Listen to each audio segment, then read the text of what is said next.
Hello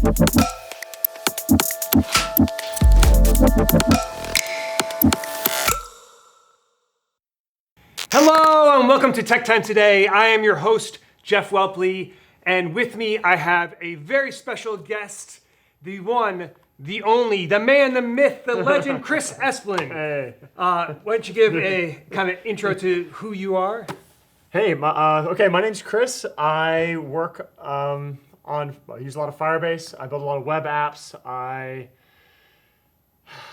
a lot of React. Fellow GD, that's how we know each other from a long time, and you might notice that slightly different from my current previous videos. We are in a different location. We are here on site in Mountain View at Google headquarters as part of the GD Summit. And both Chris and I were at Google I/O this week, and that's what we're going to talk a lot about today. Yeah, I was really excited, of course, about Firebase Studio because that's where I come from, working with Firebase and the AI integrations that are all just native inside of that. Yep. Super excited to really get deeper into that. Also excited about a tool they talked about called Jules, which will talk to your GitHub and do really long background tasks and sort of try to solve your problems while you're off doing other things. Yeah, that's a good top two for sure. And for me, like I had one thing that I'm really excited about, but it's not quite there yet, is the Google Glasses, or the new Google Glasses that were kind of Warby Parker, and I think there's one other provider that they had. That, if that was real, which, I mean, it's beta version, it's still like prototyping and whatever, but once they have that worked out and that's working, to have like a good looking pair of glasses that have like that smart stuff, that is my like number one thing I'm excited about. I think you were too, right? Yeah.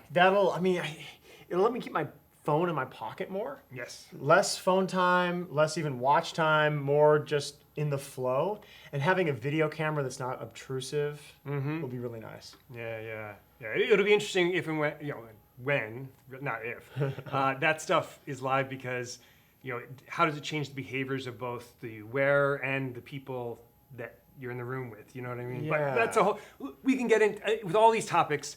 We could spend like a whole show just on those. So like the one other thing I mentioned is that is something that I was excited about that is more real and more working today is the new VO, the VO3, which was the video generation that they not only improved the quality greatly, but added sound. And some of the stuff that, if you guys look on Twitter, X, whatever, or any of the social platforms, all the stuff people are posting, like it is amazing, some of the stuff people are coming up with. I built a tool about a year ago that was vibe coding before vibe coding as a term was a thing, and I used Copilot to build it. And I built it in a language I didn't really know very well, which is Go, and it worked out. I have paying customers. It works. It's been around for most of a year now, and I didn't really trust it yet. I couldn't trust it fully. I would ask it to write a for loop in a certain way, and it would just do it, and that was really great.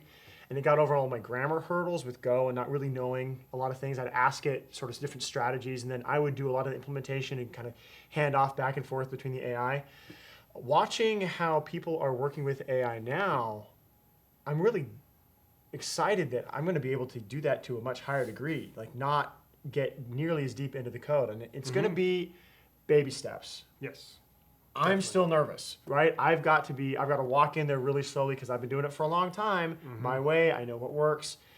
But I've seen a product go from 0 to paying customers without me really knowing the language.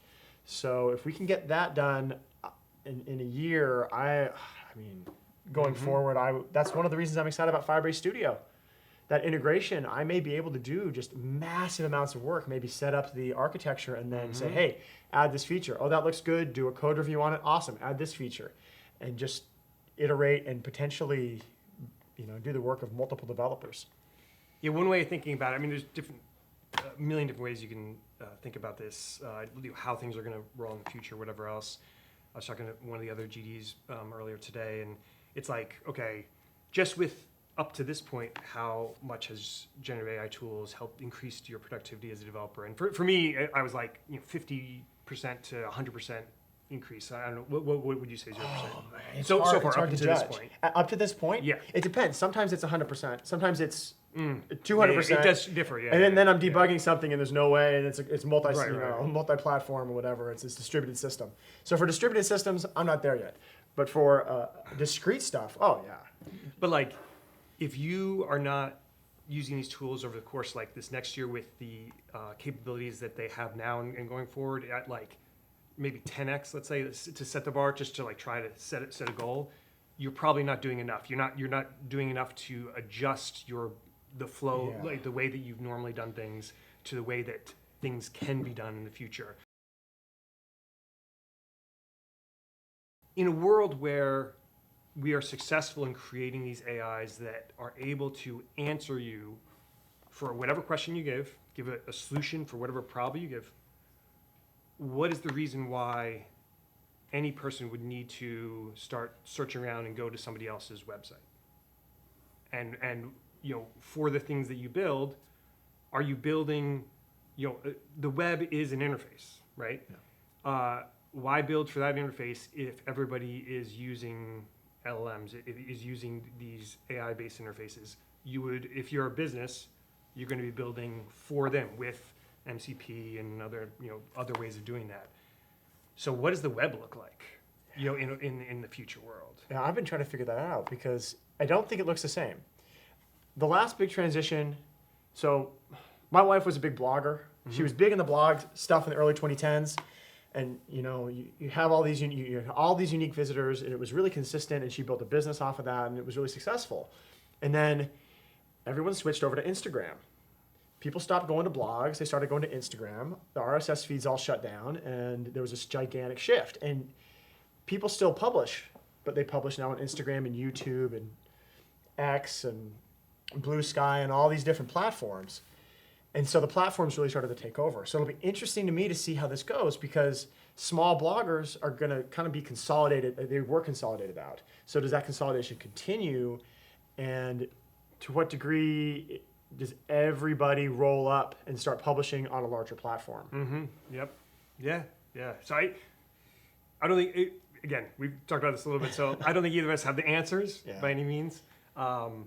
But it is something that we're both, very interested in, and by the way, this is also something in a lot of the Google I/O sessions where we had the opportunity to talk to a lot of the Google product team leaders and other executives there, and I think the common message, at least that I received, and I don't know if you heard anything different, was that it's they're not sure that they're focusing on trying to provide the best possible experience for AI to users right now, and how the web and other things, the interaction between Google search and websites and a lot of other related things, it's sort of like we'll see as we go along. Right now, if you go to Gemini and you ask it questions, it's training off of stuff from the internet, from the mostly. And so it's what is out there on the internet that can help you, but the AI will, just in a theoretical world, be best for you if it knows who you are, if it knows like a lot of background about you and that type of thing. And so one of the first steps for this is that they just announced at Google I/O that some personalization features to have Gemini be able to, you can optionally, you have to allow it, but it can integrate to a lot of your other Google products. So Google Photos, Gmail, Calendar, etc. And so it knows more about you. You can ask it about stuff from your things in all of those different apps. It can start to know more about you. But what's your thoughts on having like a personalized AI? I think it's really early days, but so much of the value in these things is going to end up in that application layer and how you integrate all the different tools together. So that you're going to build, Gemini is just going to keep getting better and better and better. Now, with those new integrations, being able to bring all my trip details in. Because like this trip we're on right now, what brought us together here, I've got a ton of email and a ton of Google chat messages, and I miss things because there's so much noise. So being able to bring all that together is going to be huge, and it's going to take that application layer up to the next level. And in 10 years, we're just going to be talking to the AI and managing our lives through that. And Yeah, huge yeah. portions of our lives we can offload. Chris, thank you for joining me. This has been an amazing experience. We still have another day here at Google headquarters to learn about all sorts of stuff. So definitely next week I'm going to jump on again, and hopefully Chris will come and join me for longer format as well. We'll get in depth of a lot of more stuff. Okay. So thank you for joining me, and I'll see you next time on Tech Time Today.